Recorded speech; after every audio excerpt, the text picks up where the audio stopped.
Здравейте, днешното видео ще бъде много различно. До сега не е имало такива видеа. А именно ще ловим скубари на пувка с болонеза. Взел съм си една болонеза от Twitch Fishing Shop с стръв, който е новия магазин. Взел съм си една болонеза.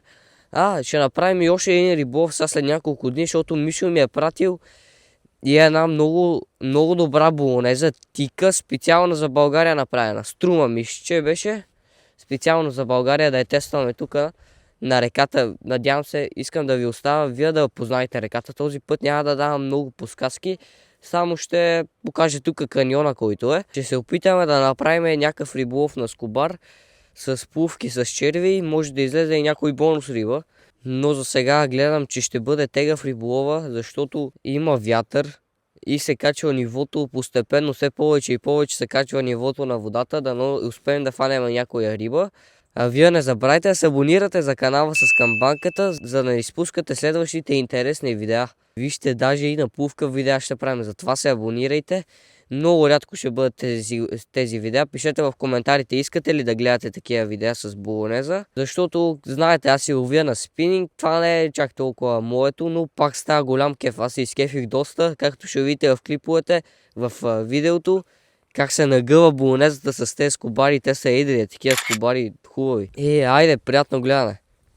Сега пътуваме към първото място. За втори път ще се върнах до колата да взема останалите работи. И ги почваме. Риболов на скубар, мряна, какво ти излезе? Сега ще видим основно скубар, морнаш. Някоя бяла мряна, ако закачиме да успеем да извадим.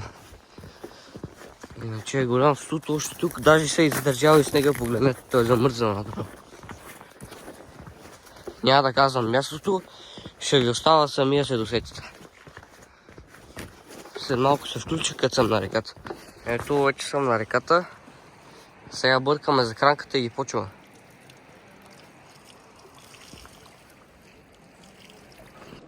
Айде, първата риба. С болонезата се втосана вече. Хо-хо-хо. По-малко скубарче ми ще... Много хубаво сработва.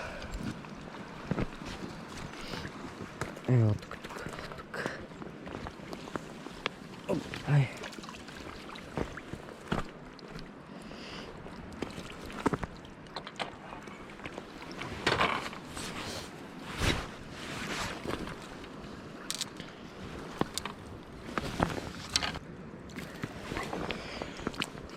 Пускаме направо, без да го пипа.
Най-новши.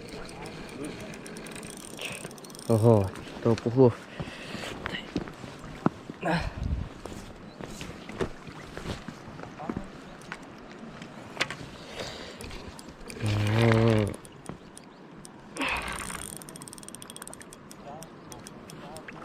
О, да. И как се нагива този болонеза. Вижте. И няма изкарване в погледната коста. Че го стигна това на смолка. Ехе. Това е дупак. Ева тук,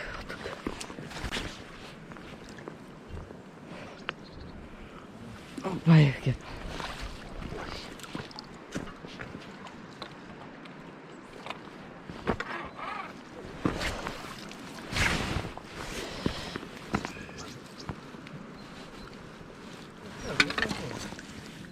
Да, хубав рибов. Ще такъв бут. Ето това готино. Айде. Кеп. И после ще ги върнем.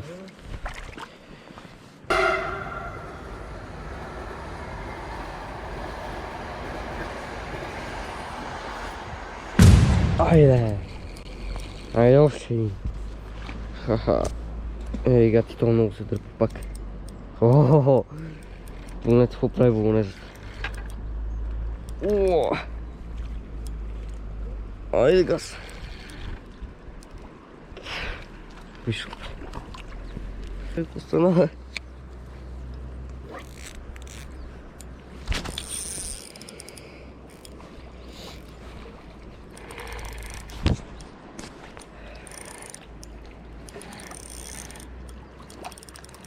Ай.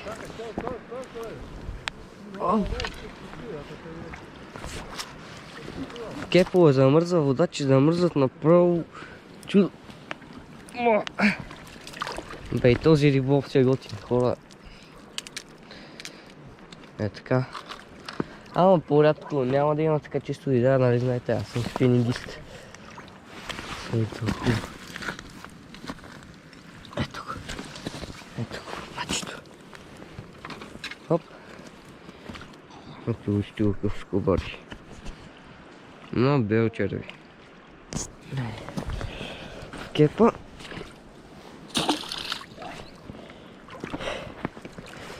Айде ги ловим. Браво.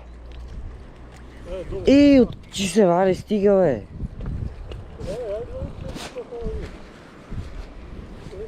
Ай, пък.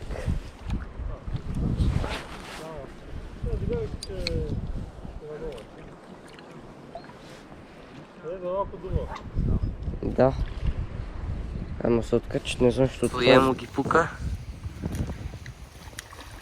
Ай. Аха. Луфе. Ай. Ама се изви и вятър. Малко тегаво постава сега. Хайде да извадим какво фанахме днеска с Семо. Не беше толкова добър риболов, преди малко се изви вятър, студ и се качи нивото. Погледнете, преди малко е тук, даже седях. Само топани, че му го дигни направо. Всичко става. Сега ще го сипнем да видите и след това ги връщаме.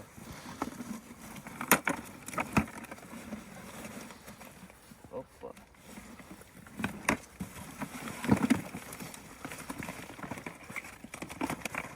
Елате виж какво стана въпрос. Вижте какви скобари, какви бабачковци. Сега се ударим няколко снимки и ги вършаме. Даже имаме и кефали. Ето го кленчок. Погледнете какви са топания, сега ще снимаме как ги връщаме. Хайде ги връщаме рибите. Само я гледате какви бабачковци. Не изяждайте мечтите си.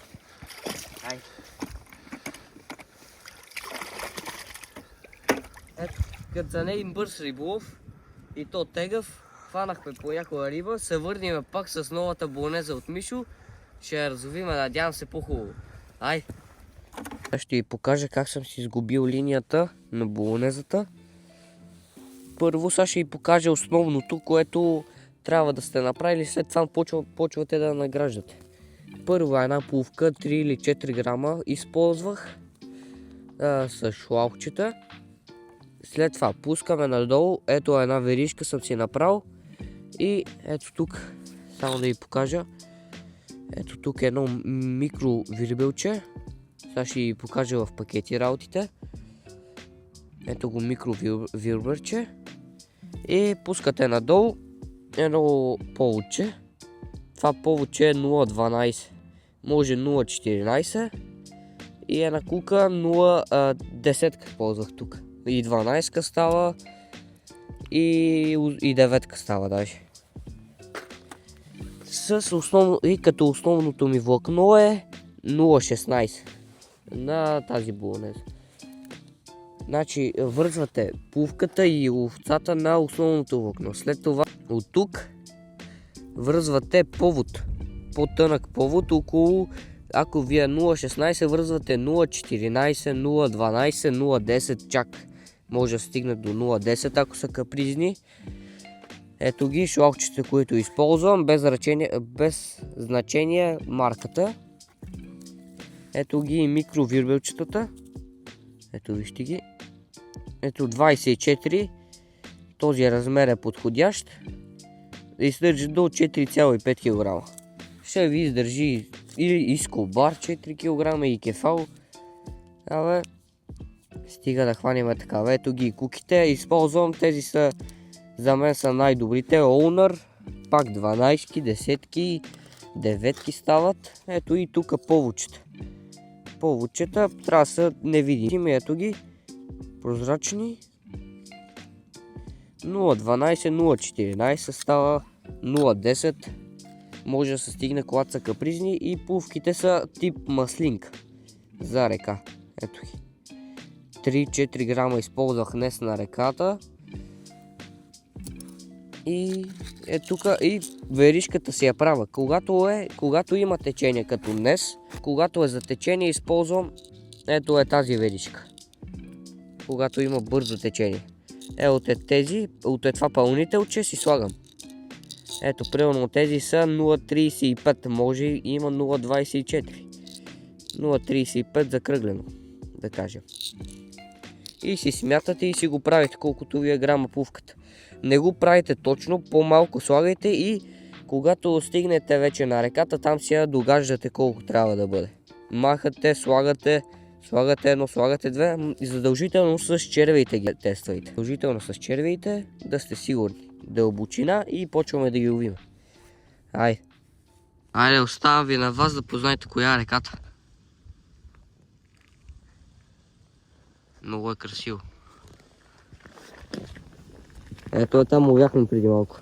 Вижте какъв вятър има, погледнете.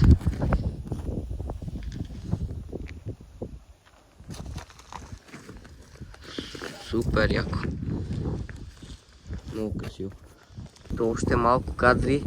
Много е красиво тук. Погледнете тук под моста колко интересно са го направили. Които са идвали тук вече се досещат 100% кое е мястото. Бързо, но ето вижте колко е интересно. От дърво.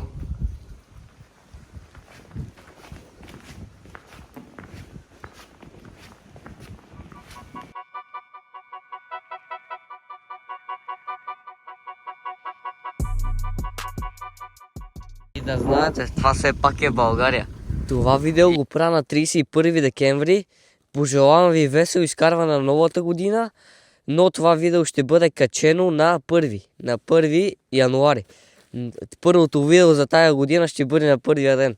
Дано до година да има повече видеа. Затова се абонирайте, за да не ги изпускате. И ви желая цялата година късмет, успехи и да сте здрави, най-важното. И за рибарите много успехи в риболова. Само трофейни риби давайте 2026. Това беше видеото, надявам се да ви е харесало. Фанахме риби, но половината от рибите не ги снимах, защото при пускане на камерата ми измръзват и ръцете и малко трудно я пускам. Изпуснах няколко риби, така и се изнервих и не снимах няколко от рибите, но пак снимах горе-долу няколко риби. Показах ви монтажа, който е, с който ги ловим с кобарите. Пишете в коментарите дали искате да гледате още такива видеа на плувка. И сега отиваме, тези дни, ако се успокоил вятъра, може да направим някой видео на спининг, ще видим бели риби или кефали ли. Пишете в коментарите. Въпреки тегавите условия успяхме да фанем риби. Вятър има, жесток, даже преди малко се изви и се появи страшен вятър. И водата се покачва все повече и повече. Не знам какво става, но преди малко, както си бях на стола, изведнъж водата идва до стола и се качих по-отгоре, защото ме заля направо. И айде, в другото видео се видим, пак няма ви губа повече времето, надявам се да ви е харесал клипа и айде!